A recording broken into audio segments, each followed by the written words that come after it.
I think you're pushed to the edge, in sport. I think as you get older, you get more experience. You learn to deal with situations perhaps slightly differently. But of course, you're when you're competing for Grand Prix victories, you're always on the limit. And if you're not on the limit, you won't be winning. So it's just getting comfortable with living your life there. And as I say, I think experience helps with that.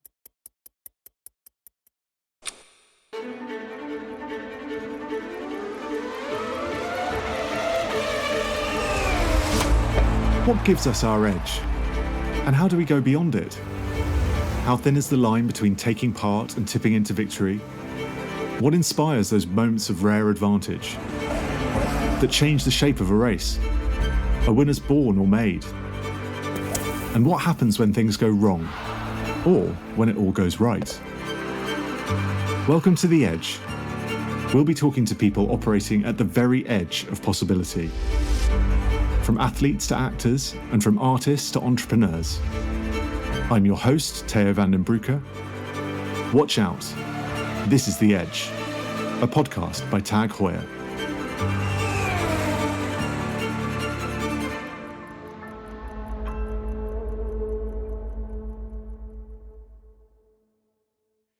Hi, Christian. Wonderful to have you here at The Edge. Thank you so much for joining us. How are you? Very good. Good to be here. Good to see you all. Obviously, crazy times, but hopefully the end is in sight. Absolutely. So you're just back from Bahrain, where you've just had a very successful test period. Can you tell us a little bit about that? Yeah, it was the preseason testing. So 3 days, the shortest preseason we've ever had. The same for all of the teams, but was a good 3 days for us. We're split between the two drivers. Max Verstappen and Sergio Perez. And I think we recorded the fastest time on the first and the last day. I managed to achieve quite a lot of laps as well during the 3 days. So, of course, very difficult to read into form at these tests because you don't know what power levels people are running, what fuel loads, what car weights, are. And Mercedes always sandbag somewhat during winter testing. So it's only when we get to the first race that we're really going to see where we are. But as far as our own preparation has gone, we're quite satisfied with the way that's gone to date. Fantastic. Very, very exciting. Looking forward to the season ahead. So, Christian, I guess not before we get started, as we get started, I think it would be a good way to begin by you kind of explaining a little bit how you got to where you are, how you became the principal of Red Bull Racing, a role which you've inhabited for now 16 years, if I'm not mistaken. It would be kind of great to get a kind of short potted history of how you got to where you are. Okay, well, I started life originally as an aspiring young driver. I raced in karting in the UK. I won a scholarship from Renault to move from karts into car racing. I raced in Formula Renault, winning races in that category. In Formula 3, I drove for the Lotus Formula 3 team. I then moved up to British Formula 2. And then after that, what is now the FIA F2 Championship, I didn't have enough budget to drive for one of the better teams. So I thought with a sponsorship that I had, I would create my own team. And that's what I did with a couple of mechanics and engineers, and off we went racing, initially with one car, and then I had a teammate join me. And I quickly realized that you had to choose between whether you were going to be a driver or a team manager. And, running a team and driving for it was impossible. And my driving talents were, shall we say, modest. So I decided that I would step out of the cockpit, but concentrate on building that team up, which I did over the next few years, winning the championship in the category just below Formula One for 3 years in succession. And then obviously as Red Bull bought into Formula One, acquiring the Jaguar team, I was looking at making a move into Formula One. Bernie Ecclestone was encouraging me, potentially to do it with my own team. But I obviously was intrigued with what Red Bull were doing, and Helmut Marko and Dietrich Mateschitz approached me. I was only 31 years of age at the time. to come on board as team principal as Red Bull Racing, and that's what I did, and the rest is history. But yeah, I started life as an aspiring driver, and here I am, far away from the cockpit. I mean, I wonder what a kind of decision that must have been for you to make, because obviously, you know, for everyone who watches Formula One and engages Formula One, it's all about the driver. It's very much about that position. Was it a hard decision for you to make to move out of the cockpit, or did it come quite naturally? What was the kind of process? It came pretty naturally in the end, because I think I recognized I was honest enough with myself that, you know, I was a respectable driver, but going up against, you know, the best, some of the best drivers in the world that were coming through at the time, the likes of Juan Pablo Montoya and other drivers that were going on to Formula One and Le Mans racing, that I recognized that I wasn't at their level. And I was honest enough with myself to say, look, you know, I enjoy the sport. I don't want to get a proper job. I'd like to focus on, you know, working, you know, with the team, using the experience that I had, having driven for good teams and not so good teams in the past, and build a team how I would have liked to have driven for a team. And that's what I focused on doing, with the Arden team in the understudy category to Formula One. I mean, you were as you just said, you were incredibly young when you became a team principal. I think, if I'm not mistaken, the youngest ever team principal at that time. How were you accepted into the fold? Was it? I mean, obviously you'd been around Formula One for a time before that, but how was it? Were you? Did you have to kind of earn your standing? Was there competition? Were people? You know what I mean? Sorry, I'm not expressing this properly. How was the process of being enveloped into the fold of Formula One as the youngest principal at the time? Well, of course, when I came into the sport, into Formula One, 31 years of age, I was considerably the youngest guy at the table, and there were some iconic, big characters. Bernie Ecclestone was firmly running the sport, with Max Mosley at the FIA. You had Jean-Ton running Ferrari. You had Ron Dennis at McLaren, Frank Williams, even Eddie Jordan was still around. And there were some formidable, opponents and characters, the likes of Flavio Briatore, Paul Stoddart. They were all there, and they didn't suffer fools lightly. And it was a matter of earning your stripes in many respects. And I think that, I've never let age be something to judge you by. Age is just a number, as if you were at the young end as I was, or at the other end where Bernie Ecclestone was. It's how you conduct yourself and what you do that really matters. And I think that, it was fascinating seeing those guys, in operation, and the compare and contrast to today is very, very different, because they were effectively all entrepreneurs.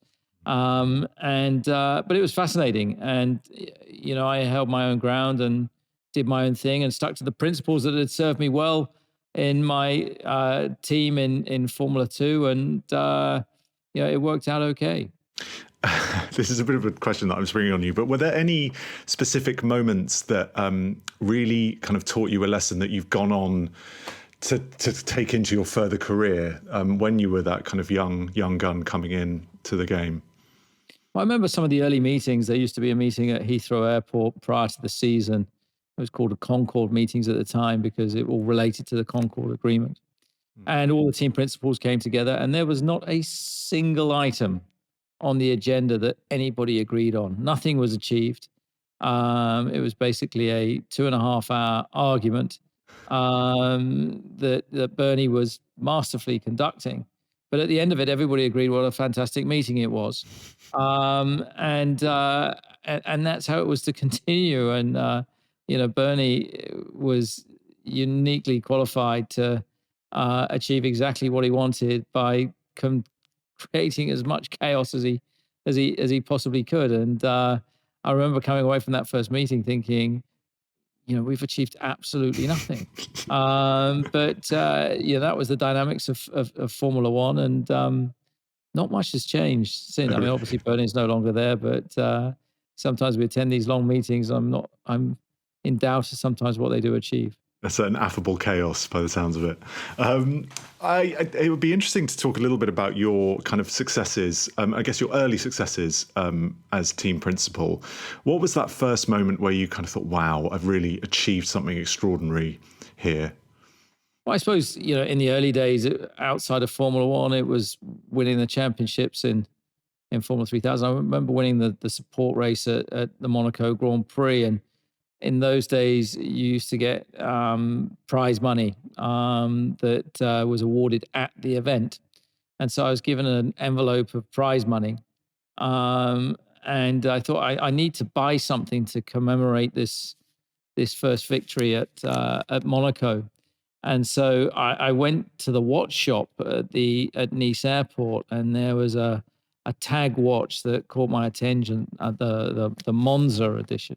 Mhm. Even though we've been at Monaco, I couldn't afford the Monaco edition. And I bought this watch to commemorate winning that race, and I still have it to this day. So that was, I guess, early on. But the first major moment in Formula One was obviously winning our first Grand Prix with one of the cars, behind me at the Chinese Grand Prix in 2009. Absolutely. I mean, I think I've seen you wear that watch in the F1 series that you've just been involved in, and having watched that series, it really struck me that the process. It seems that the process of building a successful Formula One team is kind of analogous to that of building an F1 car. Everything has to work in harmony and at the highest level. And if things aren't working, then they need to be replaced or kind of souped up. Is that a fair analogy? Is that a way you think about it? Yeah, very much so. I mean, Formula One is the biggest team sport in the world. You've got, close to 800 people all having to work in harmony with each other across 22 different departments. And I think that, Formula One is the epitome of teamwork, because what you see at a Grand Prix is only the shop window. The engine room is behind the scenes. It's back in the UK, back in the facility in the factory, and, here at the Red Bull campus. Oh, sorry. I just jerked a little bit. Yes. Okay. So, unlike other teams in F1, it's well known, obviously, that Red Bull doesn't manufacture its own engines. Does that increase the workload? Does it increase the pressure? Or conversely, does it kind of give you a freedom to select the elements that you want and have a little bit more of an editing process as opposed to that kind of, overall pressure of creating? How does that dynamic work?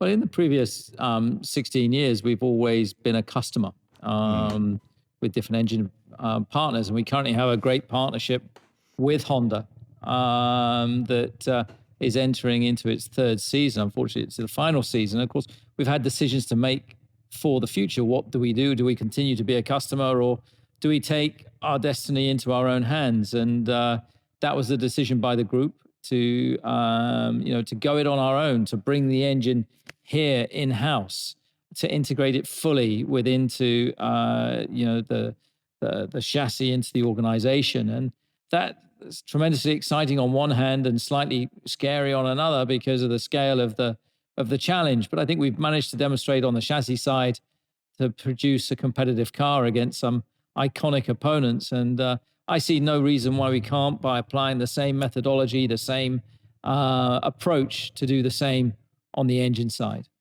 So does that mean you're having to kind of completely restructure the internal kind of company in terms of the people that you're employing and creating new workshops? I mean, it must be a massive kind of, if not overhaul, then recalibration for the way you operate. It's a significant development for us. It's the creation of a new company, Red Bull Powertrains, and based and located here on the campus. But it's a significant investment, probably the single largest investment that Red Bull have made in Formula One, in a new facility, state of the art, equipped with the latest dynos and simulation equipment. So, and of course, we have to be ready for 2022. So it's a race against the clock as well.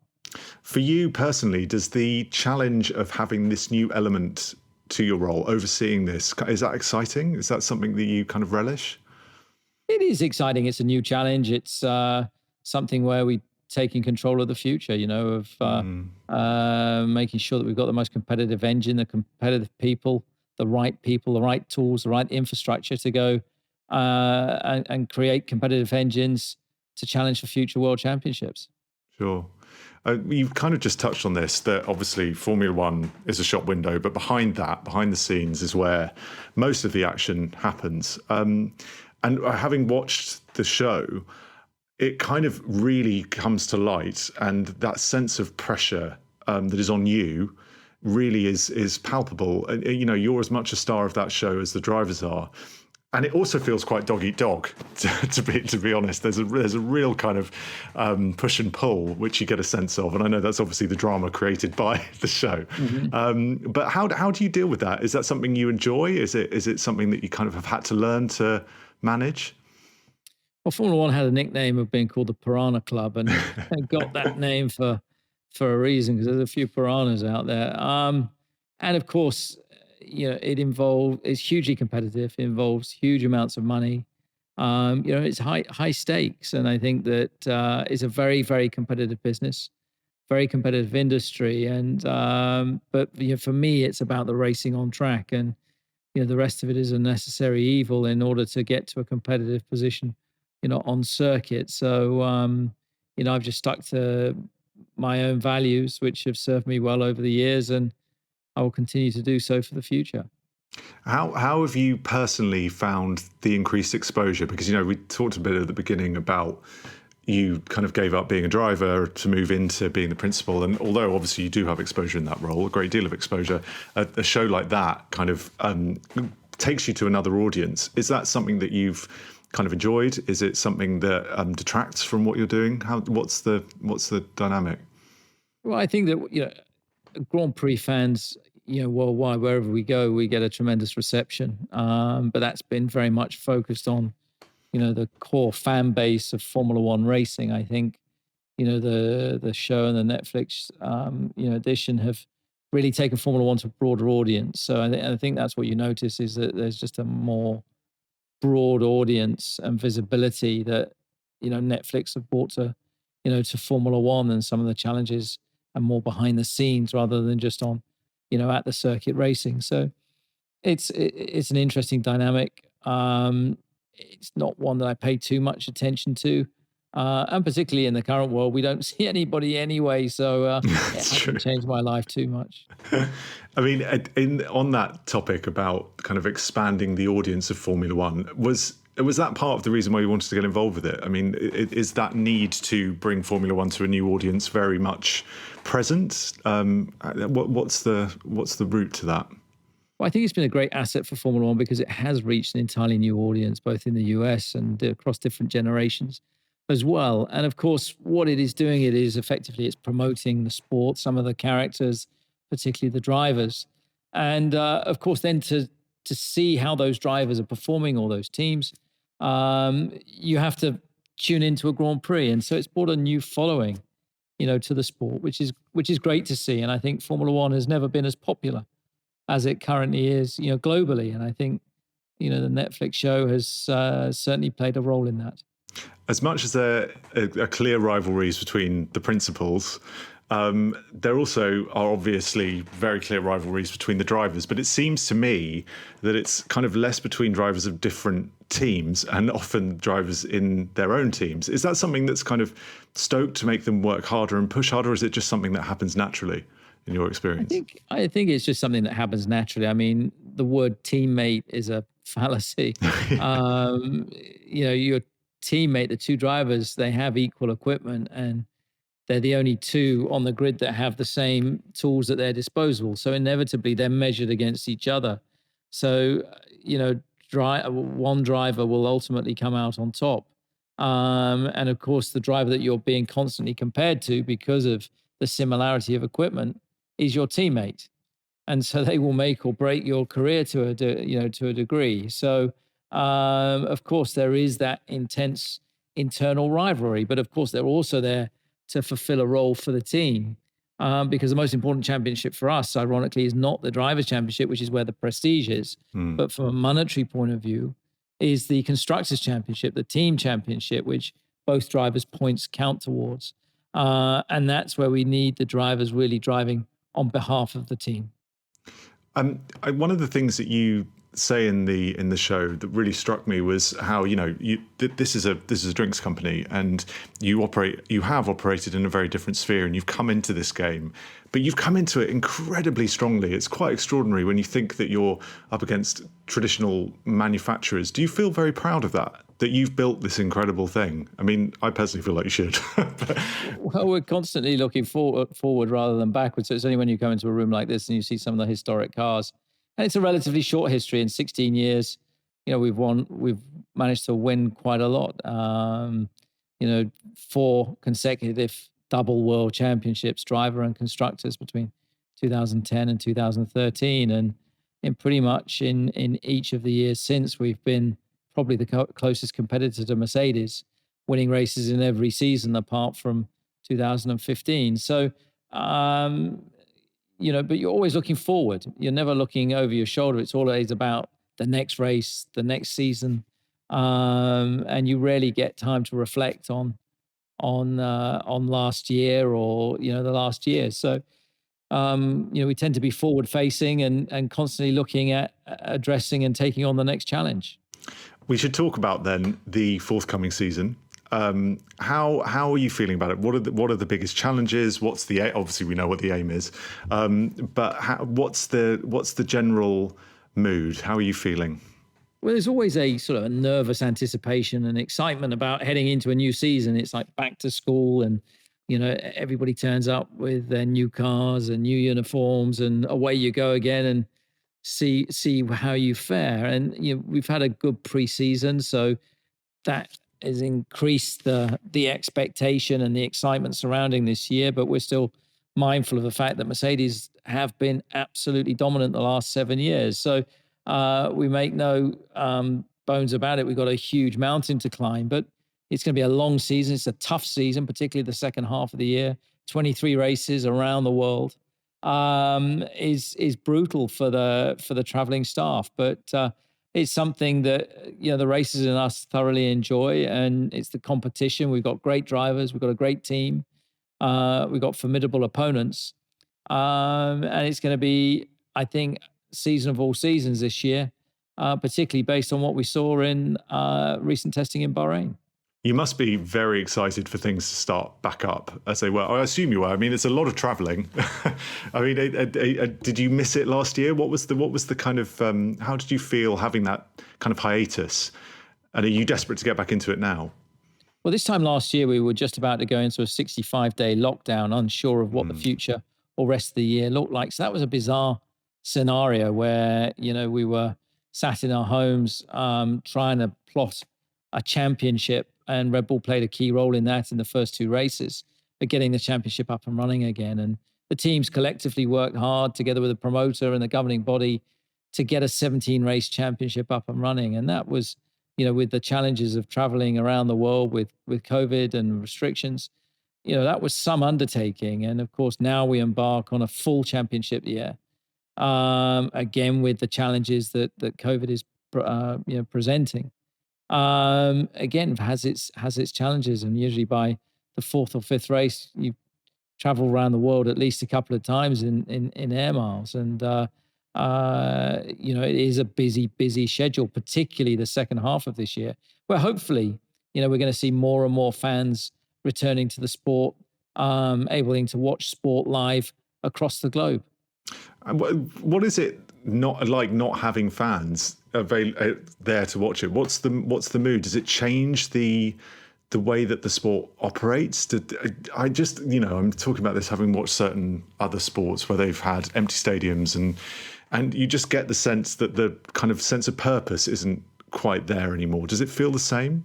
It's very weird, particularly in the build-up and the aftermath of a race, that the crowd make the atmosphere and the noise and the vibrance and the energy from the crowd. As soon as the lights go out, though, and the focus is on the cars, your focus is just on the race, and it becomes, secondary. And then when you get to the end of the race, and if you've had a good result, it's slightly bizarre going to a podium, a bit like at a indoor go-kart race, where there's just you and your team stood around the podium, and the drivers, stood up there. So I can't wait for the fans to come back. It's, the reason that we exist the reason that sport exists globally. And the sooner we can get fans back in the grandstand, the better. How do you feel that the last year's season will be remembered? Will it kind of be a blip that people will want to forget? Is it going to be taken as seriously in the kind of great canon of Formula One?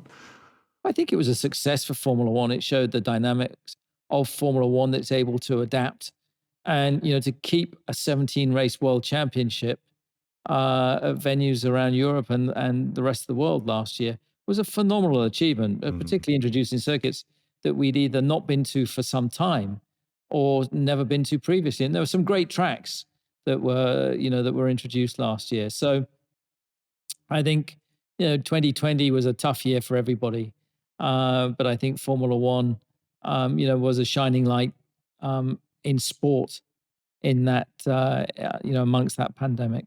I mean, before we talk about your personal approach to the sport, we kind of just touched on the fact that you have some very serious competitors. We will have covered this, but what is it about Red Bull that makes you stand out? What is it that gives you the edge and makes you such a viable competitor?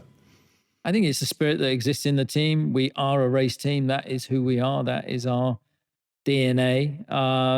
We're not trying to be something else. We're here to go racing and try and win Formula One Grand Prix. And I think that, that competitive spirit runs through the business. It runs through the whole team. And people are proud to work for the team. It's not a job. It's not a 9-to-5 job. It never has been and never will be. It's, everybody has to go that extra mile, particularly when you're taking on the might of Mercedes or, other automotive manufacturers or, giants of the sport like Ferrari. So we're still relatively young at only 16 years. And what we've achieved in a short space of time has been impressive, but we're hungry to do a lot more. And, it feels like we're on the verge of, picking up some winning momentum again. So you personally, Christian, I mean, what is it that you love most about Formula One? What is it that keeps you coming back day after day, that gets you on those flights, that takes you through? I love the competition. I love working within a team, within a close team environment, of getting the most out, of a team. I enjoy working with the drivers and the sport. Most of all, I'm a fan of the sport. I've been a fan of Formula One since I was a kid, and that still remains, in my heart today. And, you have a competitive drive in, within you that pushes you on, and, winning is very much addictive. And once you've tasted it, you just want more, and you don't want to let that go. And it hurts when you don't, but it focuses you on to, focusing on where you need to improve. And when you do manage to win races or ultimately championships, you get a real sense of satisfaction of everything collectively coming together. Do you think that anyone could be successful in this business without being a really competitive person? I think you've got to have a drive. You've got to have, be motivated. There's many different characters. So I can't talk for others. I can only talk for myself. But, that's what motivates and drives me. I found it really interesting watching the way that you interact with the drivers, with Verstappen, and how you kind of instill that sense of competition in them, but also what you must sense in them to know that they're going to be successful. You kind of, the way you talked about some of them, there was this kind of idea that there was something in them that made them automatically ordained to do well. What is it? What is it that you sense in a driver that's going to make them truly spectacular? I think you can see with young drivers that have got a lot of talent, that they share the same, first of all, raw ability, inner confidence, and hunger. Most of all, they need to have that ambition. They need to have that belief. They need to have that desire. And that's a common trait between all successful drivers, certainly that we've seen through our the investment in our junior program.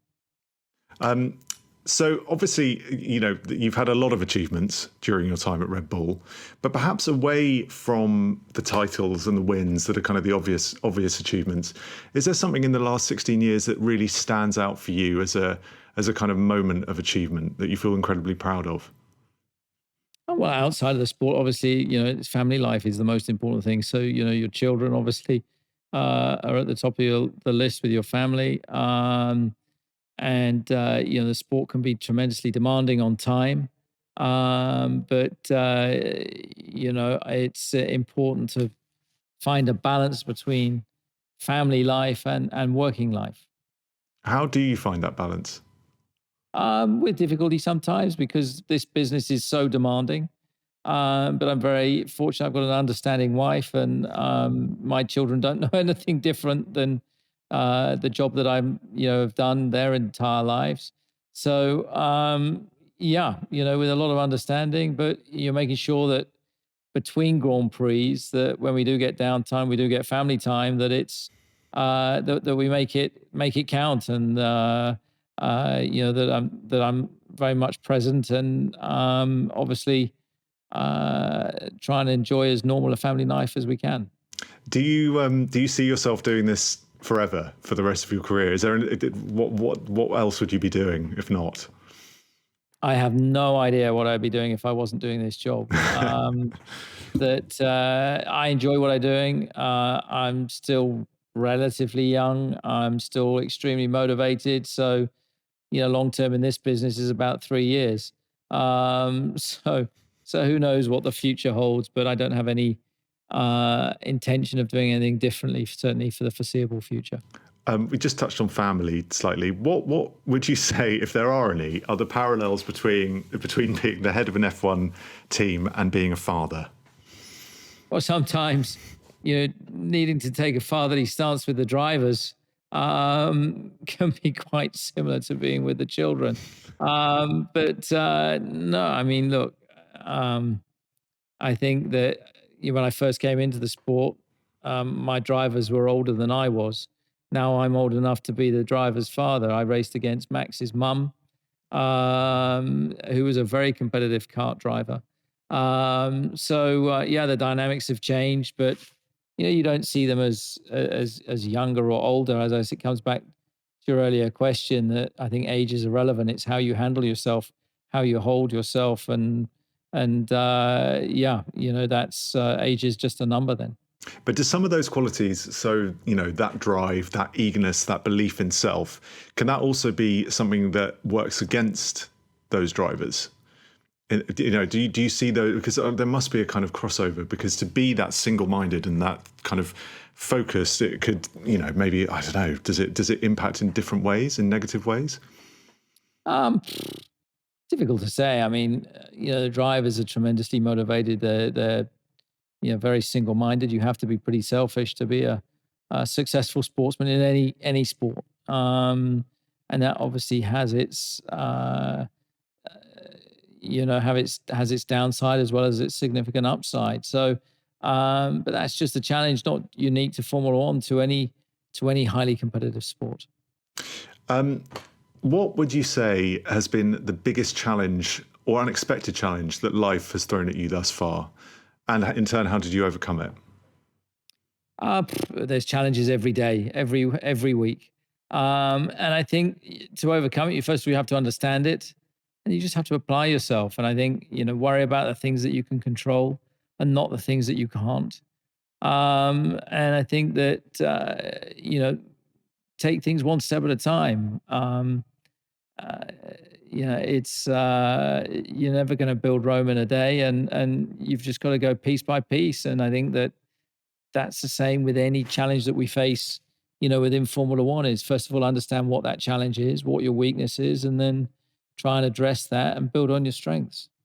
You strike me as a very kind of calm person who doesn't seem to get riled. I mean, this podcast is The Edge, and we talk about kind of people operating at the edge and the extremes of what they do, which you certainly do. I mean, you're operating at the highest level in Formula One. What is the moment that you felt most closely pushed to your edge? I think you're pushed to the edge. In sport, I think as you get older, you get more experience. You learn to deal with situations perhaps slightly differently. But of course, when you're competing for Grand Prix victories, you're always on the limit. And if you're not on the limit, you won't be winning. So it's just getting comfortable with living your life there. And as I say, I think experience helps with that. Absolutely. So obviously there's this proposed shift to sprint race qualifying. What are your thoughts on that, Christian? Well, it is different, and you can argue it takes away from the DNA and the tradition of the sport. But I think we have to try some of these initiatives, because otherwise, how do you know? And I think it's an interesting dynamic introducing effectively a pre-final on Saturday, so qualifying on Friday, and then a pre-final race on Saturday. At 3 Grand Prix this year: Silverstone, Monza, and Brazil. I think they're all interesting venues. Potentially something to gain. Potentially, if you're running at the front, more to lose. The chance of incidents or weather or other dynamic reliability coming to play. So I think it could be fascinating and could stir things up a bit. And I think, it's something that we're embracing as a team, and keen to see how it works out. You just touched on a few of the kind of fabulous locations where the Grand Prix take place. Which is your favourite and why? There are many iconic circuits we go to. I've always loved racing in Melbourne. You've got the glamour of Monaco. You've got the fact that I can stay in my own bed at the British Grand Prix. Singapore, another iconic race. Spa, a real driver's circuit. Japan, another real driver's circuit. So there's so many venues. It's hard to pick out one, but usually where there's a big atmosphere, big event. Montreal being another one that really stands out. Which when you were racing was your favourite? I mean, I know you didn't do necessarily all the big venues, but where was your favourite place to race when you drove? I raced at Monaco. That was something very special. Silverstone was always a track that was a big challenge as a driver. Was a lot of fun. And Spa. So they were probably the big three. Do you collect cars? I do. I have a modest collection. Could you maybe talk us through or tell Elise which is your favourite in your collection? I got a 1964 AC Cobra, which is a great car. Which it's fun to drive. It's very basic. It basically was a race car, and I think anybody that's watched the recent movie about Ford versus Ferrari gives you an insight into some of the history of those cars. So that's probably one of my current favorites. And I guess we know in a kind of macro sense what your schedule is like, given we know the Formula One season roster. But what's a day in Christian Horner's life like? What do you do? How's it structured? I mean, I imagine it must be quite full on. Structured? Well, it usually starts about 6:30. I get up. I like to, go for a run in the morning, start the day, sort of get all the endorphins going, and then, if it's possible, I'll drop, one of the children at school, and make sure. Obviously I'm in the office. It's long days, a lot of meetings, a lot of Zoom calls at the moment, various briefings and so on. And it's obviously how you utilize the time between Grand Prix that needs to be very efficient, because then obviously there's an awful lot of traveling in what I do. And then once you go to Grand Prix again, it's very regimented with the briefings, the meetings, the media sessions, the actual running sessions. So the weekend is very regimented from start to finish. Right. So do you ever actually get any downtime? Usually on a Saturday night after the Parc Fermé comes in, we get to have a bit of downtime where we get to have dinner locally. So which is always nice. That's about the only glimpse you get of the local environment, other than the hotel. And the circuit and the car on the way to the circuit. So Saturday evening is, if there's not a sponsor commitment or something, is a chance to grab a dinner, and be pondering your thoughts for the Grand Prix the next day. With all the travelling that you do, it must make going on holiday abroad not that appealing a prospect. Is holidaying in your house kind of a thing? Yeah, I enjoy being at home. I enjoy the countryside. We have a lot of animals that are housed in the countryside with horses and dogs and donkeys and you name it. So for me, peace and tranquility is being at home. Fantastic. Christian Horner, thank you so much for joining us at The Edge. You've been a great guest and it's been wonderful to talk to you, and good luck with the season ahead. Very exciting. Thank you very much indeed. Thanks a lot. Thank you for joining us at The Edge, a podcast by TAG Heuer. Don't forget to subscribe on Spotify, iTunes, or wherever you get your podcasts. The Edge is also an online magazine. Go to magazine.tagheuer.com for more articles, interviews, and photo series that bring together our love of watches and our desire to push ourselves to the edge of our limits. I'm your host, Theo van den Broeke. Until next time, keep an eye out. This is The Edge.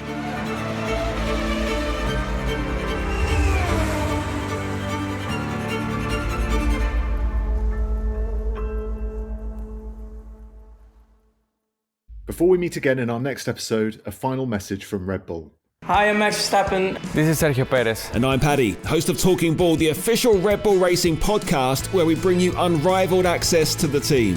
If you'd like to know more about what goes on in a Formula One garage, what's new with the team, or stories the drivers don't usually tell anyone else, search Talking Ball wherever you listen to your podcasts and subscribe for free so you don't miss any episodes from us. To find out more, visit redbullracing.com.